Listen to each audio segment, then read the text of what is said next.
one superstar and a bunch of dudes just fucking drinking beer, hanging out. You know what I mean? Like, you make all of them superstars, but they're all individual record deals like the Wu-Tang, you know what I mean? Like, all of them are, you know, stars in their own right, or will be future stars, you know? That's what makes a crew. In this early iteration of TKO, are you guys just tagging your names? Are you busting throw-ups, outlines, expanding the piecing? What's this early TKO group look like? Early TKO is bus tagging. A lot of RT buses, you know, scribing, catching the outsides, you know, fucking destination, grills, jumping on the back of the grill of buses and riding to the next stop, catching a tag on that. Insides, you know, all that. That was all RTD back then. So that's what it really was, just tagging everyone, just going out, catching tags and everything. What do you feel was the secret to rising to the top of graffiti crews in Los Angeles? How did you manage to elevate TKO to the highest position possible? Persistence. Whatever you do, you continue doing it, you get good at it, and then people recognize you for it. Whatever it is, whether it's sports, graffiti, low riding, fucking breakdancing, tattooing, like anything you do, you just commit to it. You know, stop putting your foot into the, you know, shallow water and just dive in head first, you know. Because that's what life is about. You can't have that shit. You gotta go full on, full force, you know, and see what happens. And if you fall, you get back up. This is how I would consider even giving respect to another writer after he gets caught. See, before you get caught and go to jail and all that shit and deal with all the crazy shit you have to deal with in the county jails here or prison, you think you're the shit. You think you're bad. You catch your tags and everything. But once you get locked up, then talk to me. Once they raid your fucking house, when they kick your door down in the morning and they take all your family on the street, you know, half naked or whatever, you know what I mean, your boxers, and you gotta go to jail, you might even get sent to prison. And then you keep riding after that. You know what I mean? Get into some beefs where people are shooting at you and see if you're still paying after that. And then I'll give you my respect.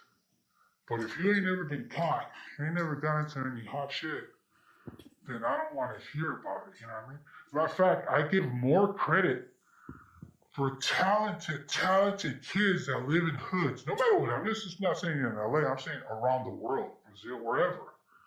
Because they have to deal with poverty, they have to deal with gangs, they got to deal with the police, policing them 24 hours a day. The police don't police other neighborhoods like richer areas, they police the hood. So if they can get through all of that and still be talented to paint a dope piece or dope production or dope character, they get all my respect and credit because they had to go through a lot of shit. Imagine a kid that was raised by both parents with a lot of money and they just threw money at him and they went to art class and they did all that. Yeah, he's going to be good, but you have to deal with all the crazy, not knowing if he's going to have lunch, you know, a broken family. They have to deal with gangs. They have to deal with any of that shit. And they're good? Yeah, of course they're fucking good. You know what I mean? Anybody's going to be good if you have your family's blessing and money and support and all that. But get that kid that don't got shit and he becomes somebody, fuck, that dude's a superstar. That dude's going to go far. And that it's not just about graffiti. Music, sports, you know what I mean? Anybody that grew up in any harsh situation, whether it's the barrio, the hood, or the ghetto, in any part of the planet, and still goes out there and does a great job, you gotta give it to him, man. You gotta just say, fuck, dude. And there's so many talented, you know, guys and girls.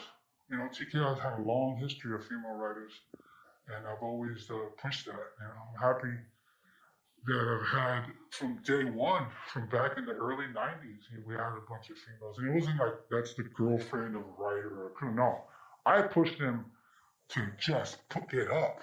And I treated them just like I treated any other guys. I didn't do anything special for that, you know. Thank you for your words of wisdom, Dr. Toombs. And coming from you, it's coming from you who have a lengthy experience, thank you. I wanted to ask you, Should writers start their own crews or join established crews? What's your outlook on that? Are they just wasting time trying to get a crew up? Should they just join an established crew and focus on their name? That's an individual taste, though. You know what I mean? And it also, you have to look at it like, what are they going for? Are they even playing the real game, right? Because there's a worldwide game that people here don't even know exists, you know?